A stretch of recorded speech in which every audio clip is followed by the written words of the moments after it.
जाइए, रुक जाइए, समझ जाइए कि बंगाल में आज भी चुनाव हम ऐसा क्यों कह रहे हैं, उसके लिए कुछ तस्वीरें आपने देखी हैं, अब कुछ और तस्वीरें भी आप विस्तार से देखिए।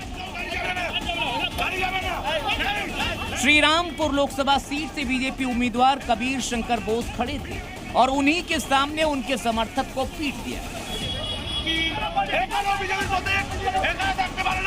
तो तस्वीर वो भी दिखी कि बीजेपी प्रत्याशी की तरफ कुछ लोग दौड़े, सुरक्षा कर्मियों ने उन्हें तो बचा लिया, लेकिन उसी के बाद बीजेपी के कार्यकर्ता को टीएमसी वालों ने पकड़कर कूट दिया, कॉलर पकड़कर उसके साथ मारपीट की।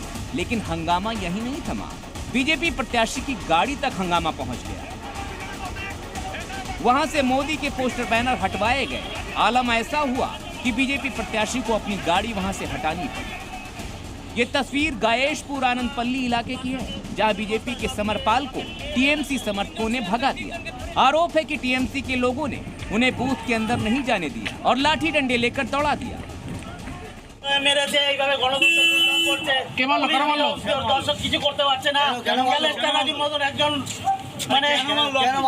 ऐसी ही तस्वीर हुगली में बीजेपी उम्मीदवार लॉकेट चटर्जी की यहाँ से भी आई। उनकी भी टीएमसी वालों से जबरदस्त झड़प हुई। लॉकेट के आरोप हैं कि टीएमसी ने फर्जी वोटिंग कराई। लॉकेट मतदान कक्ष का निरीक्षण कर रही थी, उसी समय ये बहस का माहौल बना। अगली तस्वीर भी हुगली से ही, जहां आरामबाग में आराम बिल्कुल नहीं दिखा। यहाँ बीजेपी कार्यकर्ताओं के कैंप को टीएमसी समर्थकों ने बर्बाद कर दिया और बीजेपी के लोगों को मारा पीटा भी गया। बैरकपुर में बीजेपी के अर्जुन सिंह से टीएमसी वालों की तगड़ी बहस हुई। दोनों तरफ से फर्जी वोटों के आरोपों का वार हुआ। अर्जुन सिंह ने आरोप लगाया कि टीएमसी वोटरों को डरा धमकाकर वोट डलवा रही है। বনি বলে তৃণমূলে ক্রিমিনাল আছে, আপনাকে হুমকি দিচ্ছে, আমাকে হুমকি দিয়েছে, তৃণমূলে ক্রিমিনাল আছে। কি করছিল?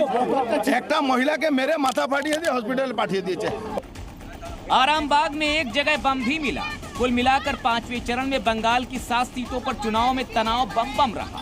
सवाल फिर वही है, आखिर चुनाव में बंगाल में तनाव कब? ब्यूरो रिपोर्ट, जी मीडिया। Z News।